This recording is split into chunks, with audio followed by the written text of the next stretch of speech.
The fallout from Blood and Cheese drives compelling character arcs in House of the Dragon Season 2, Episode 2. The second episode features strong performances by Tom Glenn-Carney, Fia Sabin, and Riz Ifans. The Cargill twins' duel is pretty good, but is not as memorable as other Game of Thrones sword fights. House of the Dragon Season 2, Episode 2, Rhaenyra the Cruel, is another solid installment of the Game of Thrones prequel, as the Dance of the Dragons edges closer to truly catching fire. The second episode picks up directly from Blood and Cheese killing Prince Jaehaerys Targaryen, and it's the fallout from it that drives the story and character arcs at play here. It results in conflicts on both sides of the Greens/Blacks divide, some of which are better than others. The aftermath of Blood and Cheese is better than the moment itself. I thought House of the Dragon's version of Blood and Cheese had problems, especially in terms of the impact of the scene, but the same can't really be said for the aftermath. Whether it's King Aegon II Targaryen's fury, Alicent Hightower's guilt, or Helena Targaryen having to suffer through a funeral procession and deal with the reality of what happened, the show delivers compelling emotional character work and some superb performances to go with it.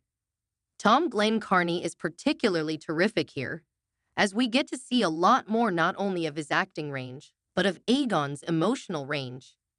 The rage he has is great, but even more so is his tearful breakdown later on, which makes him feel much more human.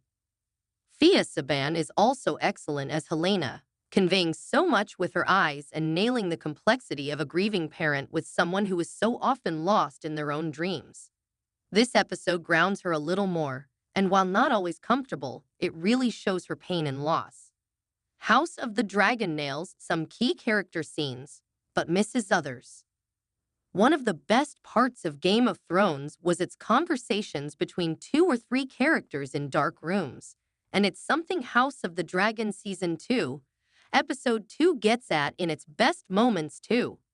The scenes with Otto Hightower, one involving Aegon and Criston Cole, the other Alicent, are particularly good in this regard, perfectly capturing how these conversations where the power dynamics really shift. This is particularly beneficial for one House of the Dragon cast member.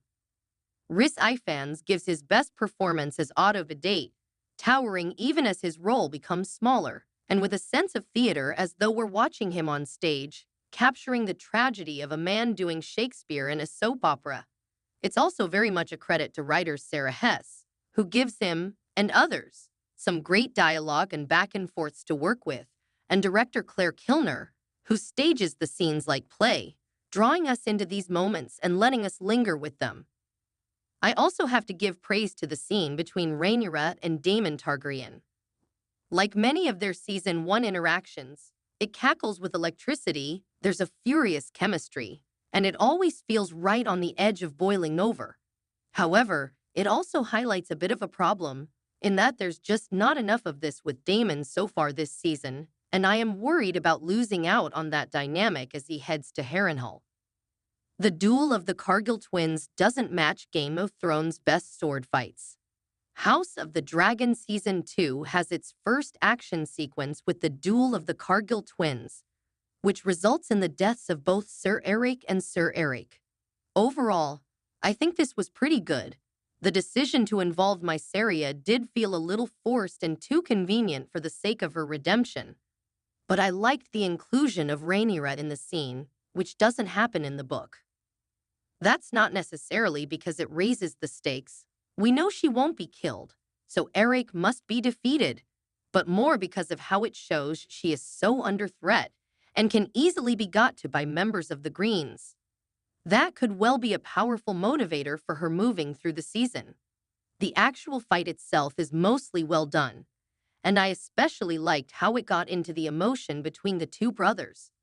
However, it's also lacking compared to the best sword fights from Game of Thrones.